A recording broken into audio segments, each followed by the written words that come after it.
Joining me are Talk TV contributor Esther Krakow and political journalist Ava Santina, plus editor-at-large of the New York Post, Sara Nathan, and Dr. Martin Luther King's niece, Alveda King. Well, welcome to all of you. What a stellar lineup. How are you all? Happy New Year, before we get any further. Let me start with Alveda King, if I may.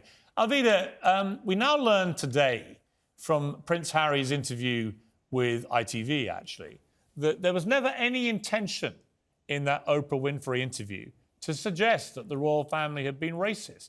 Now, am I living in cloud cuckoo land, or did I hear actually the complete opposite in that Oprah Winfrey interview? I think you heard exactly what you heard, and we've had this conversation about race before. So the big problem is, it seems as though England had a British queen before that was part African. Her name was Beatrice. Now, the other point, there's one race, the human race. So there's no biracial or mixed race. There's just human beings. That's a scientific fact and a spiritual fact. So everybody needs to come off of this arguing about the race issue. And so if somebody wanted to know what complexion the baby would be, it would be pretty. That's the name of the complexion. It doesn't matter the skin hue, because there's one human race. No, but okay, so I think but Alveda, exactly let me just interrupt there and say, my specific question is, when Oprah Winfrey pushed Meghan Markle to say, was there concern about the colour of your unborn baby's skin, with a suggestion that if it was too dark, that would be a problem, and she agreed, that surely is a charge of racism. It's nothing else, right? It is. It's a charge of racism. And so I think Harry and Meghan need to read How to Win Friends and Influence People. I wrote my own story many years ago and showed it to my family first and my friends, and they said, you can't write that. I said, it's true. Well, you can't write it. So I had God encounters and therapy, and relax and breathing exercises. And then I wrote a book called King Rules that became a bestseller.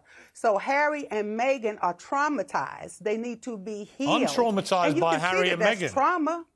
I'm sorry. Well, you need to be healed too, I guess. They've got no right to be traumatized. They're They're the ones doing all the attacking and bullying for 2 years now.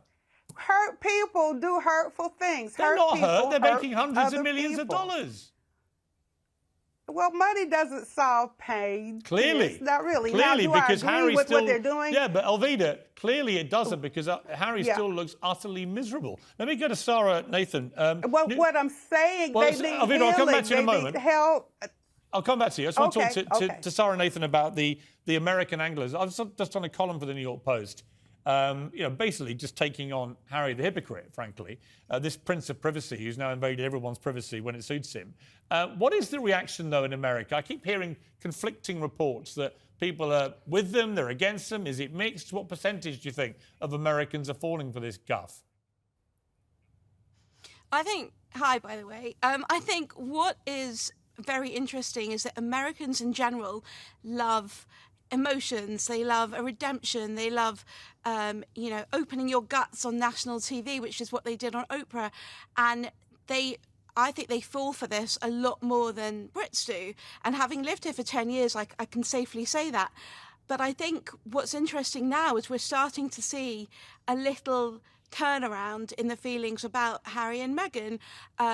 The sympathy that a lot of Americans had is slightly dissipating. What's really interesting is that last week Jimmy Kimmel did like the Warring Princes, and he had two actors dressed up as the musician Prince, and they were like meant to be William and Harry. And then even the bastion of journalism, New York Times this afternoon, are saying, is this enough? Has he gone too far? Which you just wouldn't normally hear. Right. I mean, I don't think it'll ever. I don't think it'll ever really be enough. interesting.